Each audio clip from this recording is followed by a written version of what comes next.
Look at this. Look at my fucking eye. Can you see it? Oh, Jesus. I know, right? I fucking know. I The can't just hell? have a fucking weekend where some shit No. don't go wrong. You can't. No, I can't. Thank you for saying it. And Stella had a 101 degree fever today. Oh, God. I know. It's ridiculous. Yeah, this thing fucking kills me. It started on Wednesday. It's an infection of the tear duct. And then, so I got... literally never heard of that before. Neither did I. I went to urgent care, and that's what he told me. And then he's like... So he gave me that and an ointment, just in case it was something else. Well, now, there's a giant fucking growth on the outside of my eyelid. And, yeah. So, like, what the fuck is that? Was my tear duct infected, or did I have this growth and the dude just didn't realize it? I am uncomfortable just thinking about that. Dude, it's been killing me. And I know that everybody around me is sick of hearing me bitch, but it's just like, it swells up overnight and just like radiates a headache out from it. It's fucking terrible, man. God. Yeah. I hate that. It's terrible. It's terrible. It's awful. Yeah. I tell you, man. I tell you, we've been... So, yeah. So, let's just do news, fan interaction today. Not in that order. Time to get your fix.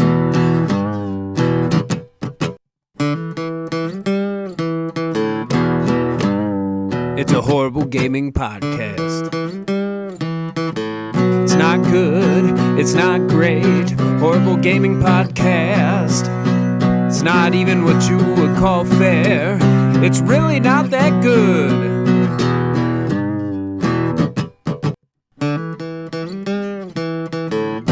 Horrible Gaming Podcast. Hello, my name is Zach Wright with Old Man Gaming. You, dear listener, have decided for whatever reason to listen to another horrible gaming podcast. No, we're not dead. We're back after many weeks of off and pre-recording. And by we, I am not alone. I am joined, because I am almost never alone, by... Neil, a.k.a. Tiny Wizard. So, yeah, so we are back, guys. Welcome to 2026 and all the nightmares that come with that. Jesus. So obviously we did 3 pre-recorded shows. 4 pre-recorded shows, 3. I don't know. We did some pre-recorded shows. That included the Horrible Game Awards. Yes. So I'll be reading comments from all of these things for our fan interaction. And then there has been heap big news many times over since all of that. So we're going to be taking a look at these news stories. Some of them are going to be old. We're just going to be talking about them. Some of them are going to be new, whatever. But yeah, we're just going to discuss them and get our 2026 on the road. So yeah. So we're going to take... but before we do all that... See, I'm rusty. Before we do all that, we got to thank the people who make this possible. Behind our ugly mugs, you see a custom graphic that was provided by Mr. Mark Bell. We thank him for that. A theme song for this show and all shows here at Old Man Gaming is provided by the man who makes music, my brother Nick Van Siders. We thank him for that. We'll be right back with fan interaction. Horrible Gaming Podcast. All right, ladies and gentlemen, that brings us to the most important segment of the show, our first segment, that is fan interaction. Fan interaction is we, the co-hosts, we read out your comments wherever we get them, wherever we see them, wherever we remember to read them. This is going to be a weird one, because here's what's happened. We did 3 pre-recorded shows for December at the very beginning of December and have not recorded since. So we're going to be responding to old comments, off-the-wall comments, so please bear with us. We have a rule that we read them all and we respond to them, but some of them we're not going to know what the fuck you're talking about or what's going on. And with that in mind, we are apologetic. We just doing the best we can. So we're going to first go back to the comments on the 7th annual Horrible Game Awards, which is insane to think about. So right off the bat, we only got 2. We got Jason saying, "I love Claire Obscure E33." Much better way of saying it all. music, and I love South of Midnight's music. And they'd have been more of a tie for me if it were not for the way South of Music uses its music, or South of Midnight uses its music. And exactly, that is one of the categories that I was very happy with the winner, because I'm not saying I think Claire Obscure's music is good. Like I said, I go and I listen to all these musics to kind of get an idea. I think it's great music. South of Midnight actually tells the story with the music, and that's to me, whenever you integrate the soundtrack with the actual visuals and how you tell the story, that's always going to be a win to me. Oh yeah, I am a huge sucker for that sort of stuff. How like it'll kind of swell as time goes on. Yeah. In this combat, like Yeah. Bits and pieces, or like your hits actually Yeah. like doing something almost Hi-Fi Rush-esque. Yeah, Hi-Fi Rush is a good one. This one I always like because it starts off real slow, but it'll be like one instrument of the song, and then as the level builds, it'll be more and more parts of the song until, at one point vocals will start to kick in, and then when you get to the boss or the ultimate act of a level, the entire song is full. It's almost like you build the boss music as you're going through the level, and I love that. Okay. William Hohen, hi! Exclamation point. Thanks for the warm welcome, Stella. I will be sure to tell Stella. I am sure she will be very happy that somebody noticed that she did all the in-betweens. He continues, can't wait to see what you'll do for the 10th year anniversary of the Horrible Game Awards. Good God, will I even be alive. Glad about the soundtrack category. I know I say it all the time, but the music from Oliver Deriviere, who made the Streets of Rage 4 OST, love this guy. He is amazing. Thanks for the show. Can't wait for the prediction show. Hashtag 7th Horrible Game Awards. Yeah, it's kind of crazy that we did 7 of them. The idea that we will be at 10 in 3 to 4 more years is kind of crazy to think about. A decade. That's Can you imagine? Insane to me. Could you imagine a decade of this YouTube, of this program, like a decade of this program? Right? Like even intermittently, like we've switched to, it's just kind of insane to think about, Mm-hmm. I started this in my early 30s. I am now in my early 40s, like it's kind of crazy to think about. It's really crazy to think about. God. Yeah. You're your early 30s? No, not early. It would be late 30s, but still, like I was in my 30s. Say because I'm no. 36. I spoke hyperbolically like... there. No. You 30. Just point it out, man. Point it out that you're not 40. Just keep it up. I'm getting there, man. Oh, you'll get there. Right there before you know it's gonna hurt. Trust me. It Okay. already hurts. All right. That's what I thought, and then I realized it could hurt so much more. All right, so switching over to our next one, which was our prediction show, which we only have one comment, which is just William Hohen, which is awesome. This is I would expect nothing less. It's always his favorite show of the year. Hi! Exclamation point. At long last, my favorite show of the year. And I agree with Zach. The Steam Machine is for people like me, who are console players, would like to have access to Steam, but can't be bothered building a PC. If it's more than a console price, it's just not going to work, which we're going to talk about tonight. Thanks for the show. That was a lot of fun to listen to. Happy holidays, hashtag prediction show. I'm glad you enjoyed it, man. We always have a fun doing that, and I know that Philbilly was having a hard time because he's been like really busy with life and not been able to be in the video game scene, but I know he has fun with it too. Like the three of us getting together for that is always a blast. It really is my favorite show that we do every single year is the prediction show. I love going back over what we did the year before. It's like a fruits of your labor sort of thing, not like we actually do a lot of work for it, but Yeah, it is fun to just go back and see Yeah. like how in tune that we were to what was going to happen. yeah, And then just making our guesses of what's going to catch on fire next effectively. yeah. That's exactly right. I mean, it is a lot of fun. I love any tradition shows that we manage to keep going. You know, just the fact that we haven't like failed to do them is a win in my opinion. Oh yeah.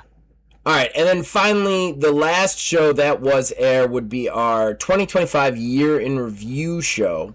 And we got a couple of comments on this one, starting off with William Hohen. Hi! Exclamation point! Happy New Year! Hope you didn't get sick during the holidays and that you had a lot of fun. Thanks There's for a the reason show. why we're coming back this week. Cheers. Hashtag double a games? Double a games. I don't know what that means. So, I did get a little bit sick. I don't know if you guys can tell because my eye is kind of like out there right now, but like I'm kind of far away, but I have had a couple of things happen. I blew my back out, which made it incredibly hard to sit in a chair for the amount of time that it would take me to record. I did get some upper respiratory ick, and then as soon as that got better, my eye, I don't know, I'll try and get closer, has like swelled up. My tear duct has become infected, and I got some sort of weird growth on it. So yay. I'm not saying this for sympathy. I'm just saying this is why we have not been on. It has felt like there has been, like every weekend I have been hit with something. Honestly, almost didn't do tonight because of the eye. Plus, my kid had 101 degree fever earlier. She's down to a 98.8, so great.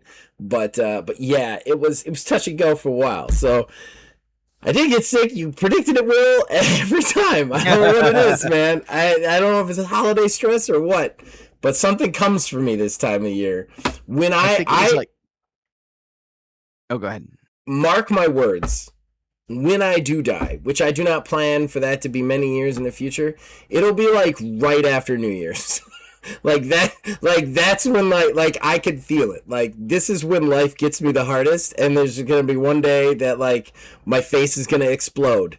It's just gonna explode, and then they'll put me in a grave, and that'll be that. If I'm remembering correctly, it wasn't this past year, but I think it was the year before that you started like the first 4 months of the year like without your voice. Yeah. Because you kept getting sick. Yep. Yeah, there's a couple of years where like I would go hoarse for entire months of time. I haven't had that in a couple of years, thankfully. But honestly, I still get nervous about that. Even when we were doing ordo, and I was just coming off that ick that I had.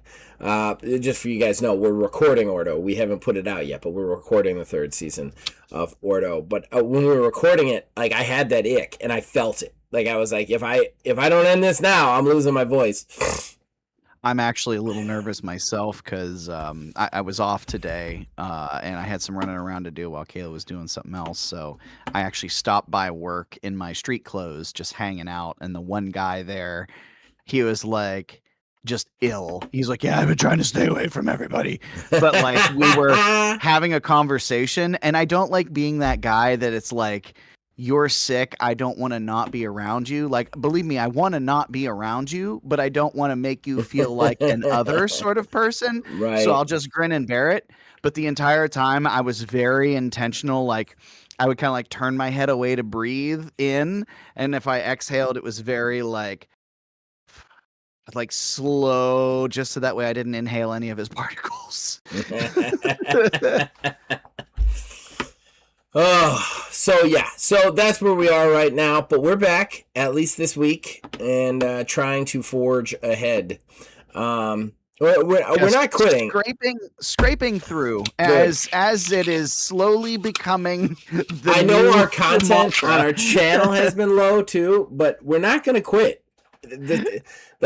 we're limping. I'm not gonna say we're not, but we're not gonna quit. So you guys have that to look forward to, or we're not. Then Jason chimes in. I assume someone said a price was outrageous, and Gem is truly outrageous. Truly, truly, truly outrageous. The music's contagious. Oh, I'm gonna have to look up Gem. And then Jason, Game Pass raises prices, doesn't put anything interesting on it. I bought a few more of the games I played on it, parentheses like No Man's Sky, but they're all older games. And that's something, that's a huge thing. I'm now off Game Pass. I have removed the Xbox app from my phone. I haven't removed it from my computer because I actually purchased a couple of things through Xbox. So if I want to play those things again, I need to play it through Xbox. But I have not played anything on Xbox. I've only purchased my games on Steam. And I'm going to say this right now. I am living my best gaming life right now. The only thing that I'll say that sucks is the games that I keep buying are games that are like 3 or 4 years old. So like doing reviews on them don't make sense. It has hurt my review game because with Game Pass, a new game would just vomit out onto my computer. I'd play it for 4 hours. I'd get a review out of it, you know? Whether I was ever going to play it again or not, there was just this constant stream of newly released games that has ceased to exist. So now I'm on Steam and I'm like right now, I think I did 2 streams of Symphony of War, the Niflheim saga, enjoying it. Would like to do a review, have some review notes, but I don't know if I'm going to do a review because the game has already had its DLC. It's 4 years old. What is almost the point of a Snap Judgment review at that point, you know? There's a lot of like games like that I've purchased on Steam that I don't know. I also really got heavily into Unicorn Overlord on Steam, thanks to my brother-in-law. Much love, bought it for me for Christmas, and it has dominated my person, everything about me. But that game that game came out in 2024. They said right off the bat that it's over 100 hours. We're never going to do DLC for it. Why would I ever do it? You know what I mean? Like, other than play it, what does that do for us? So, like, it has hurt my review game. But as far as having fun goes, my life is way better without Game Pass. I got No Man's Sky on sale for $25, so I've got that. I'm going to go buy Grounded for $25, Grounded 2 for $25. I'll have that. And then that's going to be it. There's like a couple of small things that I'm missing, and they're games that I could literally get for under $10, like Dead by Daylight, and I think the TMNT Splintered Fate. But everything that I get on Steam, like I said, I have not paid $60, $70 for a game all year. I own these games. I can play them whenever I want, you know? Yeah, I definitely the only subscription service that I have right now for gaming is going to be PlayStation Plus, and I only keep that for BG3L3. But like, yeah, it definitely is. It definitely is one of those things. Like, I jumped ship. Yeah, when they started kicking the prices up. Yeah, I mean, I was already on. I had already transitioned over to just PC Game Pass, anyways, and then they just cut the rates up again. It's like, really, what is this doing for me? And like, even still, looking back on it, like, yeah, there was a period of time where I was getting my money's worth. Yeah. But then there was like a 4, 5, 6 month string where I didn't even turn on an Xbox or Microsoft like gaming thing. So I mean, how much money, you lose there alone? That's buying 2 whole games effectively. Exactly. And that's another thing. The amount of content you get out of a game nowadays. Like it was one thing when it's $9 a month and then you can play like 100-hour game. Okay, fine. That means basically I'm getting a game a month for $9. Okay, that's a good deal. But like when you're up to $22 and you're only playing 1 game a month, what's the value there? What's the value at all? Like, especially to these guys who get on there and they get Game Pass to get Call of Duty or something. Like, Yeah. Call of Duty still has a battle pass you got to pay for. Like, you're not getting any of that for free. You're like, okay, you're saving yourself $70 in the moment, but you're only saving yourself $40 in the moment, and that $40 is going to be recouped to them tenfold because you're going to keep paying that price. It's just not worth it. It's not worth it for the cost. And kind of like once you get out of it, you look at it and you kind of realize how stupid it is. Like, it's kind of crazy. Yeah, it's kind of crazy. Okay. I think that's it, right? We can go into the absolute barrage abyss of news that we have. Absolute barrage of news. Yes. Yeah, okay. So let's take a quick break from both the podcast and my operatic singing, and we'll be right back with the news. Horrible Gaming Podcast. Ladies and gentlemen, boys and girls, welcome to the podcast. You've already been welcome to the podcast. We've been doing the podcast for 2 full segments. Welcome to the news segment. Look, we're not doing a talking point because we have been not recording for basically 5 weeks. So Neil has collected news stories, news story. Every single news story in existence. We're just going to dive in and start peeling through these things. I know at least one of them is going to be super ranty and obnoxious. I have a fun one that I want to talk about at some point. So, Neil, let's do it, man. Where do we want to start?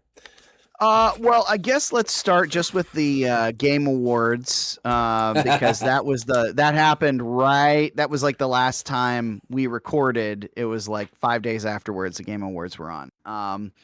So just a quick TLDR on that. Claire Obscure did almost completely sweep. It missed 2 of the 9 categories. But still, got Game of the Year though in the end. But there was that weird thing that I messaged you about at the very beginning.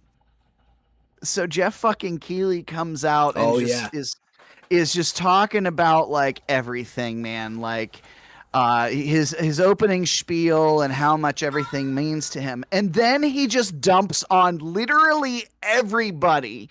I think it was his dad or his grandfather, one of the two, had just died. Mm-hmm. And his house burnt down in the wildfires at the beginning of last year. So it was just like a really weird tonal shift because like, we're here to have fun and do stuff with games. We better have fun or else I'm going to cry everywhere because my life sucks. And here's why. Like he was having a small mental breakdown on stage almost by just spewing shit. So you sent me that and I went and found it and I completely agree. And look, here's the thing. No matter how rich you are or how well you're doing whatever, it sucks to have your house burned down and it sucks to have family members die. Like I'm not going to like serves them right them or anything like that because I'm the middle class and then the upper class. You know what I mean? Like I have empathy for a person. That being said, I feel like Jeff Keighley needs to go get himself some friends or a therapist or something because there is somebody who's not Kojima. Someone who is not the hundreds of thousands of people watching your video game awards. Do you know when it's not the time to talk about your trauma, your recent trauma? When you're hosting a video game award show or an award show of any type. Could you imagine if like American Idol back in the day had started and Seacrest had got him and they'd be like, welcome to American Idol! My life is shit. You know, he wouldn't have a job anymore. Yeah, like it's kind of crazy to me, and I almost feel like this dude just has no one to talk to, and so like he gets up on the Game Awards and he's got a mic, and it just like pours out of him. And first of all, we call it Keighley's Fuckfest for a reason. Mm-hmm. It's not a good show. It's not a good video game show award. I'm not giving him a pass on that. That being said, it sucks to be a dude who's in pain. I'm sorry. Like, I don't like your video game show or the way you kind of hoard video game announcement stuff, but I feel a little bit bad for the guy. It's just yeesh. yeesh, it was rough television for like 10, 15 minutes. It really was. Yeah, it very much was. Well, to kind of piggyback off of that one. Hold on. I want to talk about Game Awards just a little bit longer. I want to say one more thing on the Game Awards, because we talked about Jeff Keighley, but we didn't talk about the actual awards themselves. I want to just ask everybody out there. A sincere question. I know what my answer to this question is, but I feel like maybe I am wrong, and I'm going to ask my co-host to say his answer on the air right now. So Clair Obscur won so many awards at the game show, it rivals Baldur's Gate 3 on the amount of awards that they took home. Like, so like the Game Awards kind of like, they are in their eyes both on the same level. I guess some of our people didn't even play Baldur's Gate 3 and did play Clair Obscur, so they're going to have their certain things. So please abstain if you didn't play both. But do you people out there think that Clair Obscur, good game, I'm not saying it's not a bad game, it's definitely not my cup of tea, but good game, do you think that it ascended to that level? Like, is it as revered as Baldur's Gate 3? Like, is it that, like, has it reached that peak? Because for me, there's like Skyrim, then Baldur's Gate 3, then everything else can fuck off for greatest GOAT games of all time. Whereas I don't like Clair Obscur. I've talked, I think, off mic with Neil about some of my issues with Clair Obscur. That being said, just objectively, I don't think in like 4 years from now anybody's going to remember it. Whereas I think they're going to be playing Baldur's Gate 3, Skyrim, and other classics like that for the eternity. I think Clair Obscur will get like one port over, everybody will talk about it again, and then it'll be done. And that's not necessarily a bad thing. I'm not saying it's a shitty game. Most games do that. They come out, they run their course, and then they're done, and then you move on, you know?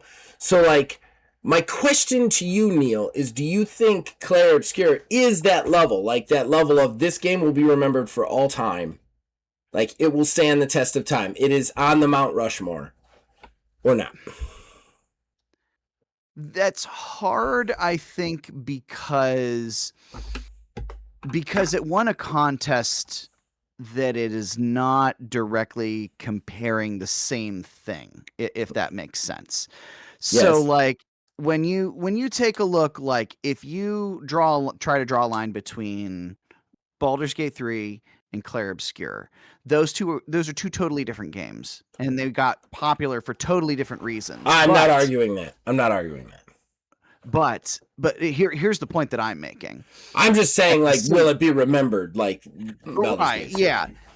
Yeah. Because the point that I was going to make is what was it, 2 years ago, I think, the Metaphor ReFantazio, which is basically Persona / Clair Obscur, won game of the year. Yeah. So I think you could compare those two in the staying power between those, because, you know, Baldur's Gate is one of those like immense, massive, you can literally fucking do everything and anything games. Clair Obscur was a mold breaker.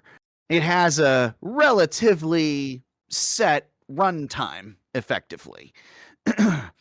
So like, that's fair. The reason that Baldur's Gate, I think, to answer your question, I think Baldur's Gate is going to be the thing that's going to be remembered longer, side by side, because of how extensive it was and how much you could do in it. Right. And I'm not saying that like the playability is different, right? Like I get that. I'm just saying that like your comparison to Metaphor ReFantazio is a great comparison, but at the same time, Metaphor ReFantazio didn't sweep. It just won Game of the Year, and like I think one or two others. Whereas Clair Obscur won as many, if not more, awards than Baldur's Gate 3 did. And like that's what I don't get, is like, okay, best game of the year, like, okay, I get that, but like for it to win in every fucking category, it just feels like they're saying this is one of the GOATs, and I don't see it as that. I see it as like a good game that's gonna run its course and go back into the annals of time. It'll be one that in like 20 years people are like, hey, you remember that game? That was a kick-ass game. Yeah, it was. Like it's not gonna be like Baldur's Gate 3 where like all games are compared to it for a period of time. I think too. I think too. What also needs to be taken in consideration is like I think you can compare them on a game of the year level, but when you look at the individual number of categories in a category, they're literally just competing against other games for that one aspect of the game and not the overall thing. So I mean, if let's say we have a whole trash year, everything is absolute garbage. Technically, I could see what you're saying is, let's say, Shitty's Fuck Adventure 2, whatever the fuck it is, wins 9 Game of the Year awards because everything else is just literally but everything else didn't suck. Like, it was a good year. It was actually a good year for gaming. Right. I mean, it wasn't like that year where Back 4 Blood came out and it was the only game that came out, period. Like, it wasn't like that, Right, but on scale, that's what I'm saying is I think it's an apples and oranges thing. I definitely want to make Shitty's Fuck Adventure 2. Fuck Adventure 2. What happened to the original Shitty's Fuck Adventure? No, you only get the second one. I'm having a hard time not thinking that's a porn game too. Like Shitty's Fuck Adventure. So, as a little bit of a segue, then, kind of what we were. I've digressed us enough. A lot of these news stories are going to kind of ping off of each other in some form or fashion. So, it is going to kind of seamlessly kind of roll together a little bit here. But so, I will make sure it is not seamless. So no way. The awards season was still going on. We also had like the indie awards and everything like that. But one thing that was interesting, because Clair Obscur did use generative AI in some of the things that it was that it initially, when the game first launched, they had since been patched out, from my understanding. But they used generative AI, and they actually got they either won the award or got knocked out of the category for Indie Game of the Year because of that, like formally removed. So I get it. That's pretty harsh. I get it. I don't know. I think that, well, this actually kind of slides. This could be its own baby talking point, honestly, because it's tough. The thing that was going to piggyback off of that is there's been a ton of like AI shit in gaming lately from all aspects, obviously in fucking everywhere. But there was the whole thing about Steam having generative AI labels on things. There was that very brief fight, which they gave up and said, yeah, we're not going to keep it on there. I think is a bad move. Honestly, I think generative AI and AI used to create things are two different things. Because you can only have so many original ideas before you're just iterating on other things. But on top of that, the whole, so you know the Subnautica 2 thing, that's been going on now like for fucking ever. So where the team from Subnautica 2, there was the two guys on the development team were basically promised bonuses for mile markers and everything like that.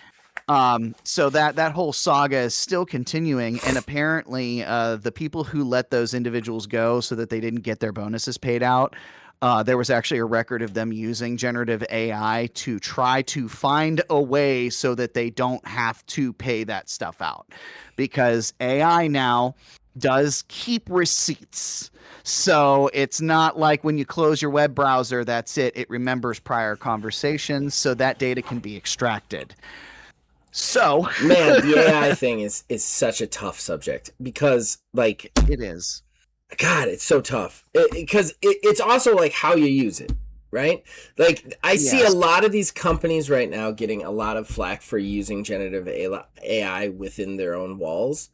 And like, they're getting flack just because somebody has said they're using generative AI without actually looking at how they're using it. Like, if you're using generative AI on your own assets to develop more assets within your own asset, there's nothing, you're not stealing from anybody. There's nothing illegal about that. It's when you're using generative AI to scrub all of the internet and steal other people's ideas and stick it into things. Like, the problem is generative AI has a lot to offer gaming if it is done correctly.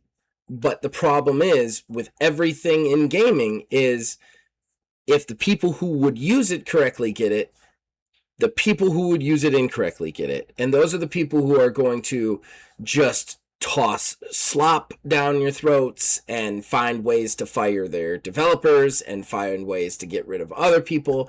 And that's the shitty part, right? Like, like the good part, it's just like every piece of technology that we've ever fucking had, from like social media to cell phones to everything. Because the minute it comes out, it's like, look at this cool thing we can do.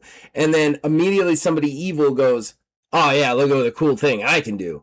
And like, on one side, yeah, I want my Skyrim world to be able to respond to the things that I do. Like, every character in Skyrim becomes an actual character that I can interact with, talk with, maybe even become companions with because of generative AI. That would be awesome. Yeah, but you got over here, Mr. Businessman can use it to get rid of developers, can use it to get rid of voice actors, can use it to get rid of this, and can also not quality check it at all, not keep it up programming, so it's shitty. I'm sorry I'm still talking. I will stop soon, I promise. But I recently played a game called Where Winds Meet, I think it's called. Where Winds, Yes. I don't know. It's a free-to-play Chinese folklore MMO kind of action RPG. It has some really cool things about it. One of the things that is both cool and not cool is the fact that every character in the game is an AI chatbot. All of them. Even the quest givers, the non-quest givers, everybody. You can just roll up and have a conversation with dude. It'll bring up a little extra, it's all in text. It won't like voice it, but it'll bring up a little text bar and you can type whatever you want to them and they'll type stuff back and then they'll start to like send you letters randomly about stuff. Good side of this, I legitimately sat and had a 15-minute conversation with a poet from one village, and it was an interesting conversation with this poet. Bad side of this, the generative AI is not that great. They keep making weird references from present day. Like one guy kept referring to himself as the Bill Gates of rowing boats. Bill Gates does not exist in 16th century China, last time I checked. So like, it's one of those things where it's like almost free content for them. I don't know. Okay, I'm done. Your turn. So when it comes to AI, when it comes to like, truthfully, I'm not a big fan of AI in general, as it's currently is. It has a place, yes, in general, broadly speaking. But when you take a look at like the gaming side of everything, the Larian even got themselves in trouble with The Divinity thing. the Divinity stuff, because they said that they use generative AI purely just for like getting ideas and inspiration, Right. which the problem not terrible. is I don't what? think. I don't think that's that terrible. I really don't. I mean, maybe that's a hot take, but like using it to brainstorm your own shit, I don't think that's that bad.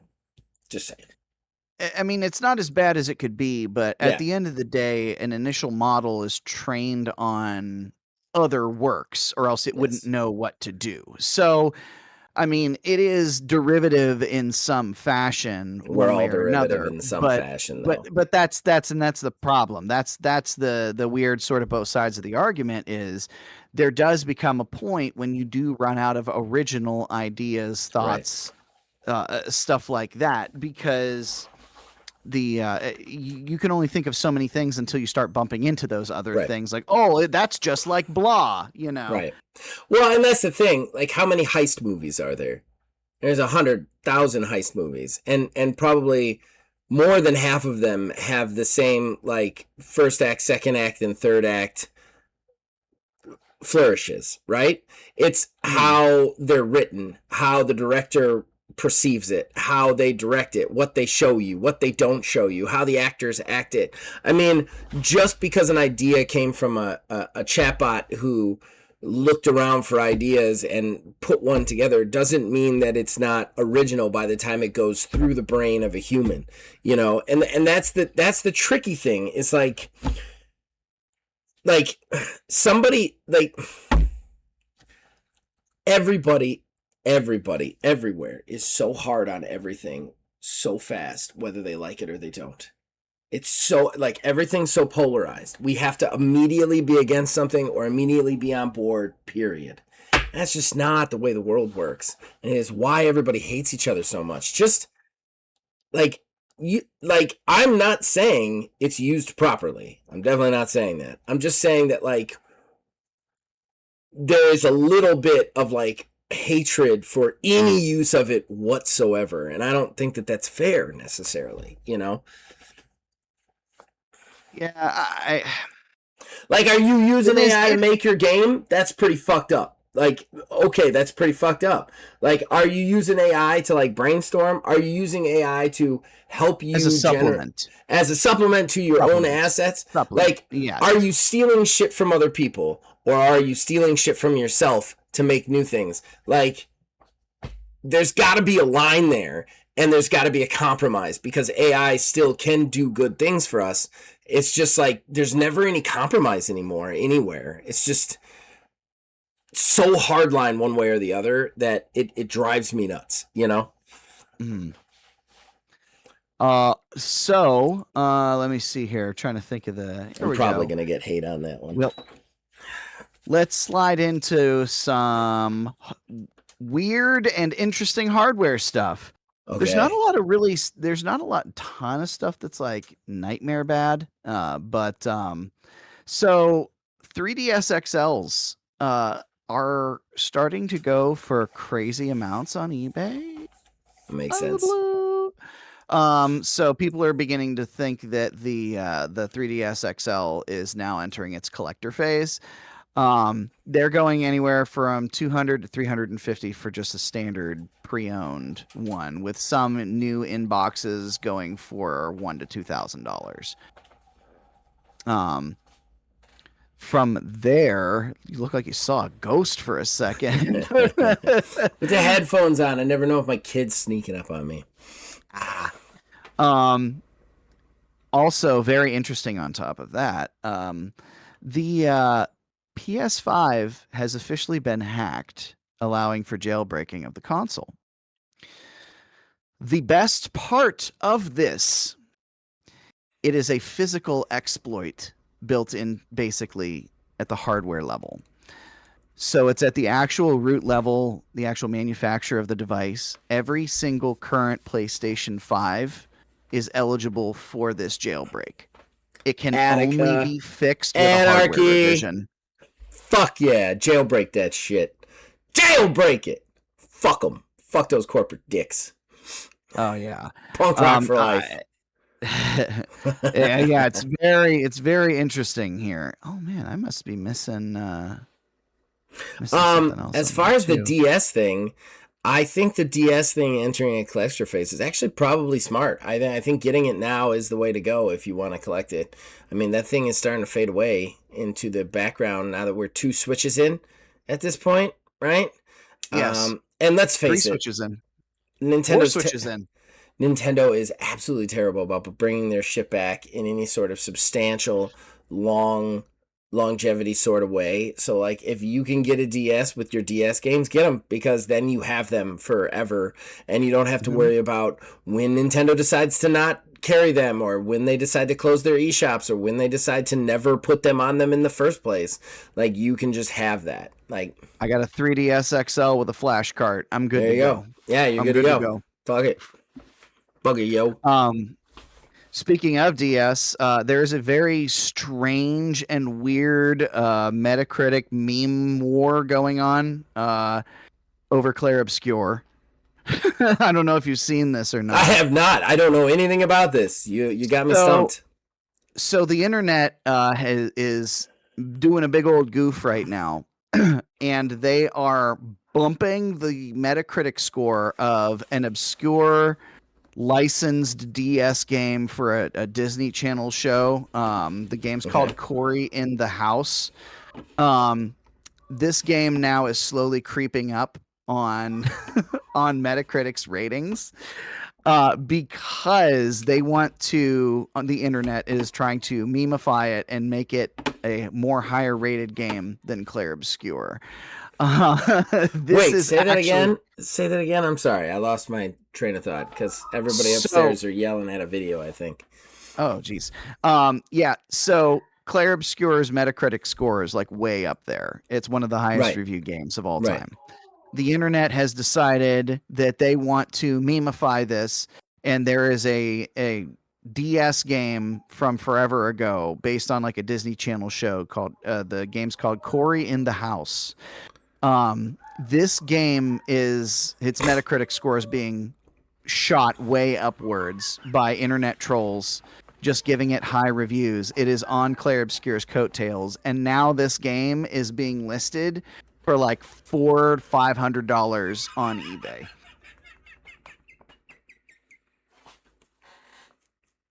I love this. I don't know why I love this, but I love anything that just breaks the norm.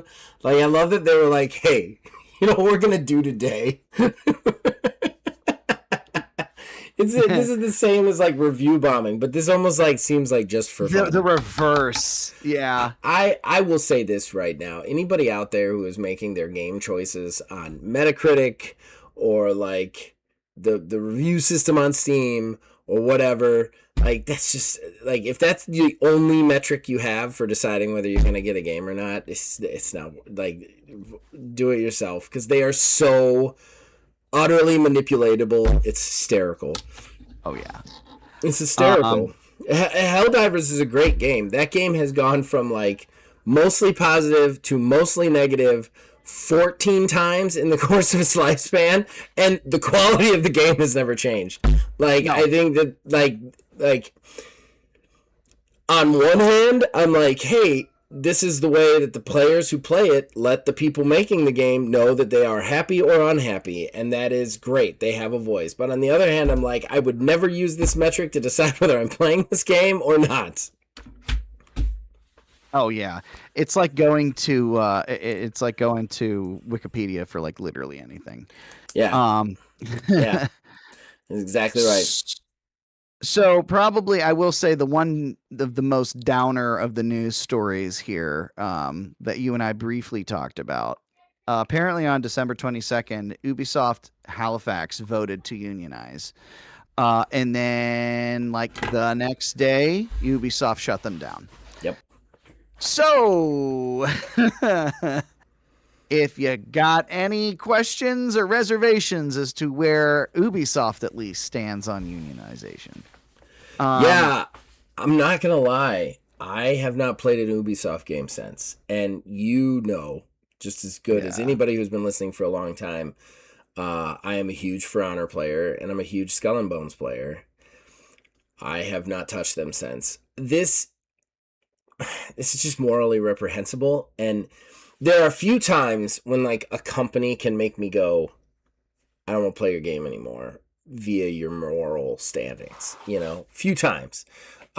Mainly because I've just always been a guy who doesn't judge the art by the artist. I am truly a dude who thinks that art is a force that just chooses people to speak through.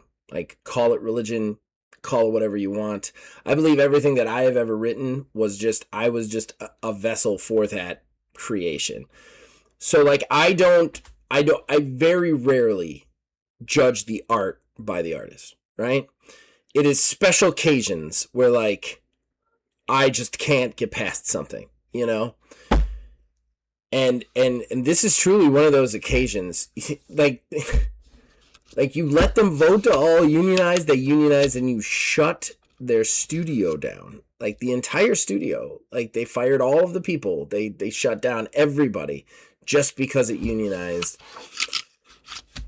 If there was ever a question what these companies have in mind, where they are as people, how they are looking at things, how they are looking at their employees, like, that's it. And look, I understand we live in a capitalist society.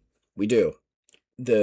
America is all about how much money you have, can make, or are going to lose. It just is. It is. It's not always good. It's not always bad, but that is just a fact. That's a cold, hard fact is cash. Is America, and because of America, a lot of the world's ish. That being said, that doesn't mean we have to be heartless. That doesn't mean we shouldn't be playing by some sort of rules, like some sort of example. Obviously, this Ubisoft is not an American company, but like, I just mean like Ubisoft is still very steeped in the capitalism that comes from America, and I think that like they're just as bad. Like you set some standards, like some, like right. we've already protected sex offenders over there in Activision Blizzard. We've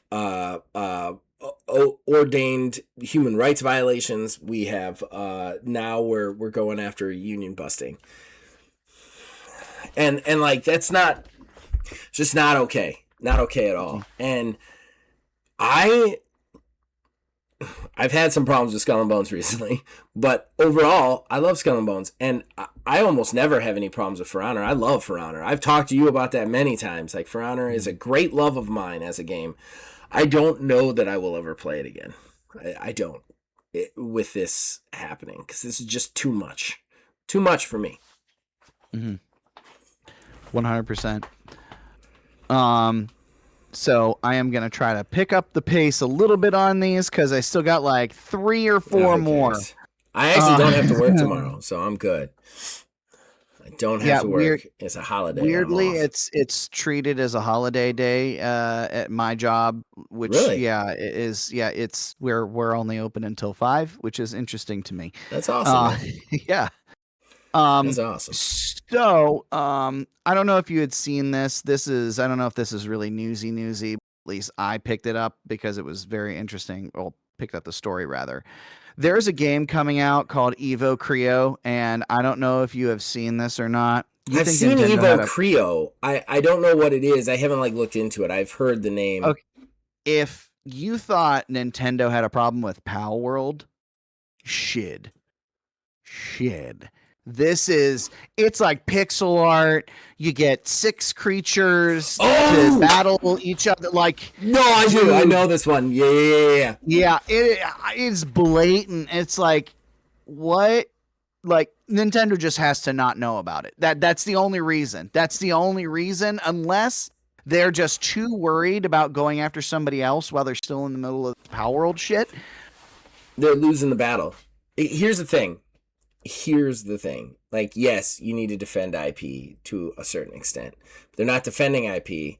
They're going after people who make anything that even resembles video games. And honestly, legally, if they could go after just anybody who made video games, they would. That being said, if everybody makes a Pokemon game, they can't sue them all. They don't have enough money. Like, it's that simple. You have to pay lawyers to sue people. Like, Nintendo has a lot of money. I get that, but you can't sue every game company out there. What are there? There's like 4, there's like 6 or 7 of these out there now. And Pal World isn't stopping. And also, just want to point this out, Nintendo is not winning that lawsuit so far. From everything that's come out of it, they're not doing great. Plus, Japan just overturned their trademark on that, saying that they had to refile it because it's too... Wasn't it filed late? No. It wasn't filed late. They were like, this is too...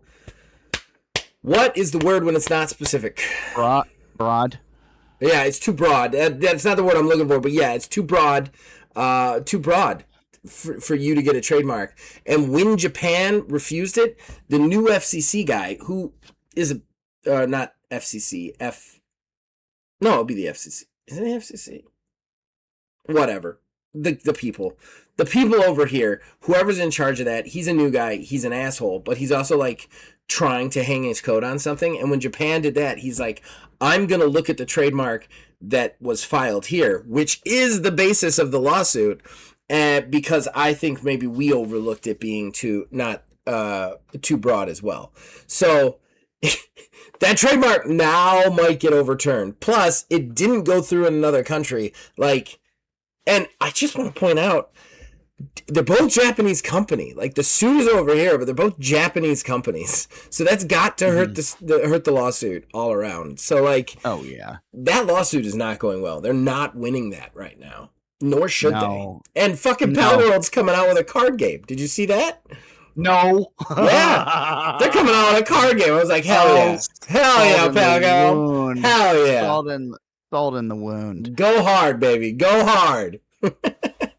So there's been a lot of GameStop news lately. They are shuttering a shitload of stores. A lot of people are saying, actually saying that this is the beginning of the end, or at least it feels like the beginning of the end. What is interesting, though, is they do have a new CEO. I didn't put the guy's name down here, but what's important to know about this is his pay is completely, entirely, 100% based on goals that the board expects him to hit. If he does not hit those goals, he will get exactly $0.00. There is no golden parachute. There is nothing. They said, hey, you want to work for us? You want to make money? Okay. There's only one way that's going to happen, because we don't have money to give you. So make your money or get out of here. Yeah, it is very much feeling like the beginning of the end for GameStop. They did, I think it was 400 store closures or something. It was last year, and they are on track to potentially reach that by the end of the year. And just about all of the states, there have been a wave of even more closures. Of the three GameStops around me that I used to frequent, one of them is a Mexican restaurant, another one is a bubble tea place, and the third one's just a vacant, empty hole. I can't even find a GameStop right now. So yeah, they're done. I mean, and really, I don't see a way for them to not be done. There isn't, with the exception of collectors, but collectors don't go to stores. They don't go to stores. Sometimes they go to maybe flea markets, but they go to the internet. That's where they go to collect things. There's no brick and mortar for that. People don't go to GameStop. They don't need anything at GameStop at all. And not only that, GameStop, to try and combat this, has diversified into things that they have no business selling. They have plushies that I could buy for $10 cheaper at Walmart. Why would I have that? They have Funko Pops there, but you can get Funko Pops at other places for cheaper. It's not the place you go for anything. I think what they should do, if they're going to continue, what GameStop needs to be is, it needs to not sell the games.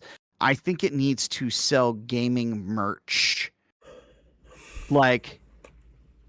shirts and shit like that. Don't get caught up in those high dollar things, because like you said, those are the things that collectors are really looking for, and they're going to go online and get those things. I want to go get the fucking Yoshi t-shirt, man. Let's go to the GameStop and see what they have. Sure, yeah, you'll have, we do trading cards here too. Make it more like a hobby shop situation. If they were a TTRPG shop or a card shop, that they'd actually probably be doing better. I think that same for merchandise, though. A lot of people are just going to go to the internet for that shit. I don't think plus when you have a brick and mortar store, it usually costs more nowadays. I mean, it's just the truth. Like, I can go on Amazon and get everything for like $2 to $10 cheaper than I could get, like, even controllers and hardware and stuff. Mm-hmm. Hell, the last couple controllers I got on Mac auctions, like, for like a cup of coffee and a song. You know, like, it's not worth it to go to a GameStop anymore. You know. No, I mean, honestly, I can't. Like, I walked into one during the holiday season just out of just general curiosity. Yeah. But yeah, I don't even buy, like, if I'm going to buy a physical game, I'm going to buy that physical game at, if like, a Best Buy, maybe. Honestly, that's where I've been getting, if I want to get something physical. Yeah. Just because I can go in and get it, and I've already made my purchase online. I don't get bombarded with, do you want to pre-order this and that and blah, blah, blah, yada, yada, and sign up for this rewards program where you get an extra nickel on every trade. Target. Like, yeah, it's nothing. I think that, like, I think the other thing is, too, they've lost any grace because they've been an evil, shitty company as well, like, trying to use every scam in the book to get themselves out of this. And, like, you've lost any grace with the people that you would have. Like, anybody who was coming there just because, hey, I'm a GameStop rep, probably stopped being a GameStop rep when you started taking taxidermy animals or trying to sell us hand sanitizer or every other fucking weird shit you pulled, you know? The trade anything thing was so weird, so freaking strange. Like, I mean, yeah, the problem, it's kind of what you were saying, that they've already burned all this goodwill, because as it stands right now, they've already got the name. Everybody's got the bad taste in their mouth from, you know, oh, I'm going to, you know, trade my games in. You're going to give me $5 and turn around and sell it for $60. Like, we know, we get it. Like, you don't give a shit about us. Yep. But when they don't give a shit about us, we don't give a shit about them. And then when we don't give a shit about them, the only thing that's different is we go somewhere where somebody's going to give a shit. Right. And you just close. Like, and we're going to go to the easier place. Like, the only thing you had going for you was the goodwill. And now I'm just going to go to the internet. I'll order in my pajamas. Fuck you. Yeah. Yeah. So we're gonna throw two of them here together, and it's gonna be one of the ones that you've been waiting for. So waiting for it. The RAM Armageddon has begun. Sure that everyone has seen at this point, because data centers are buying up all these chips. Shit's getting way more expensive. What's absolutely insane. So, like, I built Kayla's PC last year. It was literally like about a year ago this time right now that I started getting all of her stuff together for it. So I bought her Corsair Vengeance 6,000 mega transfer speed for her. We got 32 gigabytes in there. So it's 4 8 gigabyte sticks. Well, that's a lot. It was $210 at that point last year. One pack of 2 8 gigabyte sticks currently on Amazon, or at least last I checked, was going for $250. So everything's going way up in price, and I'm gonna pull that up just to curiosity's sake. What it is now, but kind of segueing off of that, there is a Czech website that seemingly listed the price effectively for the Steam machine. Mm-hmm. We are going to be looking effectively at $950 for a 512 gigabyte version of this, or it was 1,170 or something, or 1,070 for a 2 terabyte model. I believe it was a 2 terabyte model. But, like, what are we doing here, guys? Like, we know now.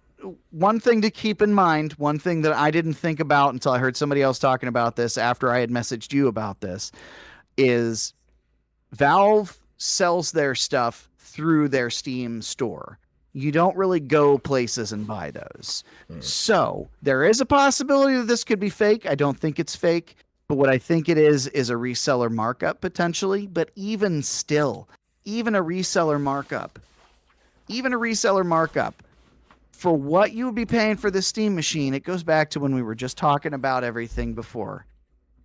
It is not going to fly at that price. It is 100% not going to fly at that price, because the people who are going to spend that much on a console are gonna or have already built a PC.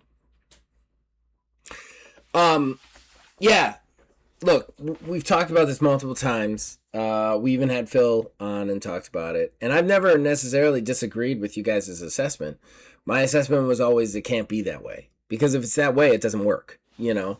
And I think that, like, just like you said, just like I've said, the Steam machine has to be for console people who want to move up to PC but don't want to build one. Because if it's anything else, it doesn't work.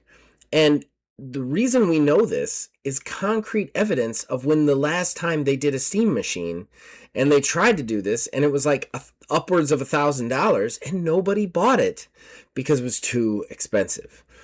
Look, they have a lot of goodwill with the Steam Deck, but if they price this high, they're missing the mark, because the Steam Deck competed with the Switch because of its price, man. There's no way it didn't. There's no way anybody looks at that and doesn't think the reason the Steam Deck was so popular was it was competitive with the Switch and it was a handheld PC. Yes. Like, that has to be the mentality going into the Steam machine. You have to be looking at that. Like, we took market share away from the Switch. The Switch is handheld. The console handheld by being a handheld PC that was competitive pricing to that. If you think anything less than that is going to work on the console side, then you're insane. And I'm going to say this right now. The RAM shortage it's out of their control. Cancel it.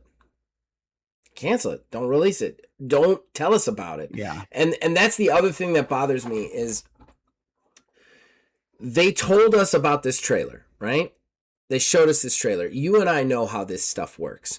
We don't see trailers, well, unless it's a game. We don't see trailers until things are already in production. You know?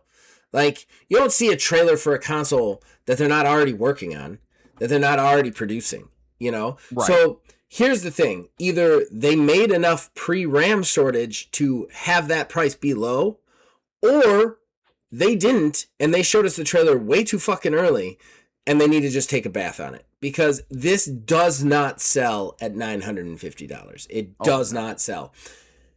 Even with the RAM shortage, I can build a PC comparable to that Steam machine for around $800. So, like, I mean, granted, I'd still have to buy, like, the monitor and that sort of thing. But still, that's worth it. It doesn't sell if it's $950. It doesn't. No. And that's on the low end. Yeah. I mean, like, this is not the final price. This was a leak.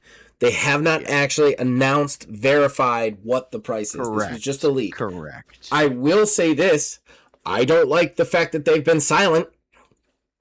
That this leak came out, the internet blew up, and they haven't said a fucking thing. Like, I would be rushing to be like, that's not the price. That was a leak. That's not what it is. I certainly wouldn't be staying awkwardly silent in the corner looking like I just killed the guy that everybody's wondering who died. Like, I think that, like, that is really, really problematic right now for them. So I did just want to circle back, because I did end up finding, I love Amazon has that feature now when you're looking for something, it'll tell you what you purchased when you purchased it last. Mm-hmm. So insane enough, just to re-clarify some things on it. First off, it was not 32 gigabytes of RAM. It's actually 64 gigabytes of RAM. Holy shit. I was about to say, 250 was very expensive for 32 anyway. Yeah. But yeah, no, and that's, like I said, I got 4 sticks, so it was $210 for those. Yeah. One pack now, current pricing for the same exact thing, $439. Doubled. And what's crazy about that? Yeah. Yeah. It's more than doubled. It's more than doubled. It's quadrupled. That's for 1 2-stick pack. Oh, She's got 4. What's crazy about that is that's more That's twice as much as it would take to get a graphics card. You remember how you couldn't get a Yeah, graphics yeah. card? Oh my And God, that's yeah. twice as much to get a graphics card now. And that's literally an increase over to today's date, crazy enough. 1 year and 1 week today, right now. So it's quadrupled in price. Right. And that cannot mean good things for the Steam machine, because No. there already have been hella rumblings that all of the console manufacturers, Nintendo's been asked, they said they're going to hold their price as long as they can, and they will let you know if it's going to increase, which means it's already top of mind to them. They already had to deal with the pricing increase before anyways, because I don't think it was going to be $450 for the Switch 2. I mean, they just built it in with the tariffs. The Steam machine could be also hoping that the other consoles raise their price before they come out. Because if they do... they don't seem too bad then. Yeah, if they do. Well, it'll still be bad. I mean, nobody's going to buy any of them. Nobody has the money. I think that everybody out there, again, the companies fail to realize we don't have the money. Tariffs are huge. No. Everything's more expensive. Like, everything's more expensive. Eggs, milk, like, stuff you need to live, more expensive. Gas, more expensive. Across the board, everything is like twice as expensive as it used to be. You're not going out to buy a video game console for $1,000+ Like, you're just not, unless you got a ton of money to spend. And if you got a ton of money to spend, more power to you. But like, you're in the minority. Like, you know what I mean? So like, that's what I don't understand, is that nobody's gonna buy these things because they don't have the money physically. And I think that what's going to end up happening is all of these companies are going to start offering payment plans so that they can get on credit, which is really going to fuck everybody up even more. Yeah, it's actually crazy that you mentioned that, because like there's been even like stories of these other loony bin ass things that have been happening since the cost of RAM has gone up. Mm-hmm. The whole reason I even put this story on here was this dude who did a custom built PC through Corsair. They canceled his order and had him reprocess it. The same exact build cost $800 more. And they got a hold of him. He got a hold of them about it and was like, "Hey, this is the same exact thing. What's the deal? You guys canceled my order." "Oh yeah, stuff is expensive, man.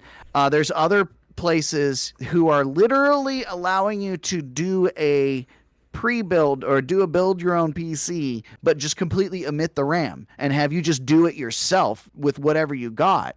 Because now people are flocking back to like DDR4 RAM because you can't find it anywhere. Yep. And it's too, you can't find regular RAM anymore, and it's too slow to do what the data centers want and need with it. So it's just what we get now. Honestly, if I was building a new PC, I'd build it, but except for the RAM, and take my 2 RAM sticks out of here and put it into the new one. Slap it in there, and deal with it. Just I got two 16s. So like, I just pull them, put it in the next one, call it a day. I think that like, it is fucking insane. It's fucking insane to think that like, what was it, like 7 years ago? Well, not 7 years, like 5 years ago, graphics cards were $2,000 a pop, and now graphics cards are like $200 a pop, and RAM is like insane. Well, I mean, like, it depends too, because I mean, there's even talks that nothing super confirmed yet, but there are talks that NVIDIA is actually going to stop production on their lower end 60 and 70 cards this generation, and say, hey, if you want one, you just got to go up to the 80s or 90s and just only have the people pay who are willing to pay the $2,000 to get something like that, and everybody else can just, go screw themselves.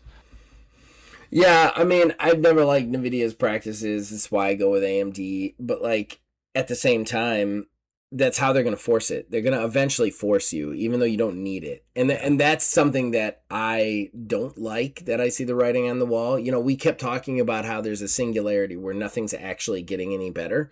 It just, the cost is going up and up and up, but nothing's getting better for the human eye or for us.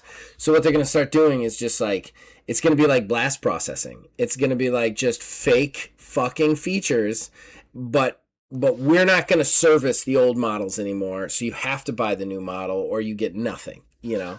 Mm-hmm.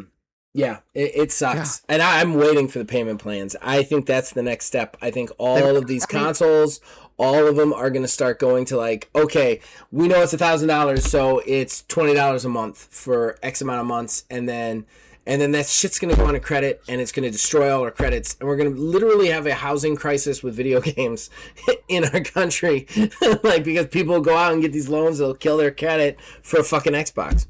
Well, I mean, that's technically speaking, that's literally what I did. I did Xbox All Access. Oh, there you go. I did Xbox All Access. Granted, I paid that shit off after like the fourth month, but like it was more so a panic, like, oh, I can buy it now. When Fooling thought games were coming out for that console. Yeah, but yeah, no, I mean, you see it right now with cell phones. You can go on Samsung or Apple's website. Those phones are $1,300 in some cases. Yeah, sign up with a 2-year plan. Here's your financing, you know, everything like that. Oh, go ahead and slap some extra stuff in there. Here's our credit card, and then you go from there. Yeah. So, last one, and this one is special, and it's actually the most recent one that I have, because this is a rare update to an ancient story that we did once. This was years ago when Atari was getting back into the business. When I got all that hate because I said Atari was a... Remember? Don't you remember that when I said Atari's a stupid fucking system and it's made out of wood and it's dumb, and everybody like came at me? All the Atari people like crawled out of the fucking woodwork. It was one of our most downvoted and viewed videos because all these weird Atari fans came out and got mad at me. Well, at that point in time, we were talking about how Atari was trying to get back in the game with things, and one of the things that they had announced was a hotel. Well, yeah, I remember that. Unfortunately, Atari is abandoning the plans for the hotel in Vegas. So we'll never get to stay at the Atari Hotel. Spoiler alert, I was never going to stay at the Atari Hotel anyway. Yeah, that's fair. I'm really kind of curious as to what this was going to be / look like. You know, Atari is like, it's weird because Atari doesn't, I'll just get the hate. Atari games suck. And like, they were a part of video game history because that's all we could do back then. And I get that, but they still suck. They suck. And like, the idea that like that company still kicks around with like, like it would be like if the dude who invented the wheel was still like, I'm going to set up a hotel for all you wheel fans out there. It's like, yeah, it's just a wheel, dude. Move on with your fucking life. Yeah, it goes on every car, but we're all past that now. Like, it's a circle you drive on. Yeah, it's a circle. Yeah, who gives a shit? Atari, you were great at making dots run into other dots and making that interesting for as long as you possibly could. And I give you props. But that is past. There's nothing for you anymore. I cannot think of a thing that I want to do with an Atari or an Atari game. Actually, you know what actually would bring Atari back? Oh, I can't wait to hear this. Bring a game from their back catalog back as a secret reboot. Do like a PT thing. Give it a name. Don't tell it what the actual name is. You can do like an Uncharted game, and at the end when you beat it, it'll say Pitfall. And you'll be like, wait, what? And then that... Dude, that's how you get back in. That's how you get back in. Like the secret the what was it, the secret levels with the Pac-Man, the weird Pac-Man horror story. Oh, that yeah, I know what you're talking about. The Yeah, Amazon Pac-Man that's like, what? This is Pac-Man? Oh, God. game came out and we were all like, well, it was announced and we were like, the fuck? And then it came out and I know that it came out and that's the last I heard of it is that it came out. Yeah, it's still just the fact that they had that be Pac-Man in the first place was hysterical. Yeah. What was the other thing? Oh, yeah, it would be really interesting to see that, like a Pong. Like somehow it's like, you shoot the last guy off a roof and it's like Pong. And I'm like, what? What does this have to do with Pong? Yeah, that'd be interesting. I have one. Oh. I want to share. It's a funny one. I don't know how recent this was, but there was a guy who was doing mods for Smash Brothers, like Smash Brothers characters and skins, and he got, of course, the ever-present Nintendo cease and desist. So he did one last mod anyway. And the mod is a cease and desist that you can play in Smash Brothers. It's a little cease and desist letter with like arms and legs, and it's modeled after Jigglypuff. And that's you great. Yeah, it's so great. You could play as the Nintendo cease and desist in the latest Smash Brothers game, which is phenomenal. If you want to see actual clips of this in process, the place I saw it was Ryan George Plus. He's this comedy YouTuber guy, and his most recent video, it's like 9 minutes long, but you can skip to the story about it, and he just like examines weird stories or whatever, but the last one was this, and he actually has footage of this cease and desist, like kicking people and stuff like that, and I was like, that's fucking hysterical. It's great. So, yeah, that was my only one. I thought that was funny. I wanted to share it. Yes. So we're done? Yeah, we are done. There's a lot of news. That was a lot of news. That That's was a a lot of ton news. of news. Are you guys all ready for us to take another 3 weeks off? No, I'm just kidding. Yeah, you're gonna need about 3 to 4 weeks to digest this. Processing power. All right, we're going to take a quick break, then we'll come back to plugs. Horrible Gaming Podcast. Ladies and gentlemen, that brings us to the end of the show and the shameless self-promotion that comes with it. Neil, would you like to plug anything, sir? So we are slowly starting to get back in the swing of things. We did have a session on the books. Unfortunately, things fell through. That's fine. Shit happens. That's just my the eyes name swelled of the up. I got sick. Yeah, it's fine. No, honestly, it's really fine. But we are doing Ordo. We got our proverbial shit in gear and our gear on pieces of paper, a la myself. I'm completely rebuilt and back to start. So I'm good there with that. But yeah, we're starting to get through that there. So hopefully we'll have something to present with that. And we've got some things jingling around here for getting a Baldur's Gate or a Streets of Retro kind of slapped out there. And it's going to be fucked up because I'm game mastering. So it's going to be real fucked up. Already has been. We did one session, and I'm pretty sure I made everybody at least go like this once. So, go me. As far as me, yes, we are limping along. The channel has not had a lot of content. I kind of discussed it a little bit. I don't know if I discussed it on air or in a break, but just it hurts for content right now because the games I'm playing are all like 3 to 4 years old, so it doesn't really feel right to do reviews for them. I'm not exactly sure what show content to give. Unfortunately, due to the work schedule, myself and Grandpa Gamer have not been able to get together for OMGM. However, that is going to come back.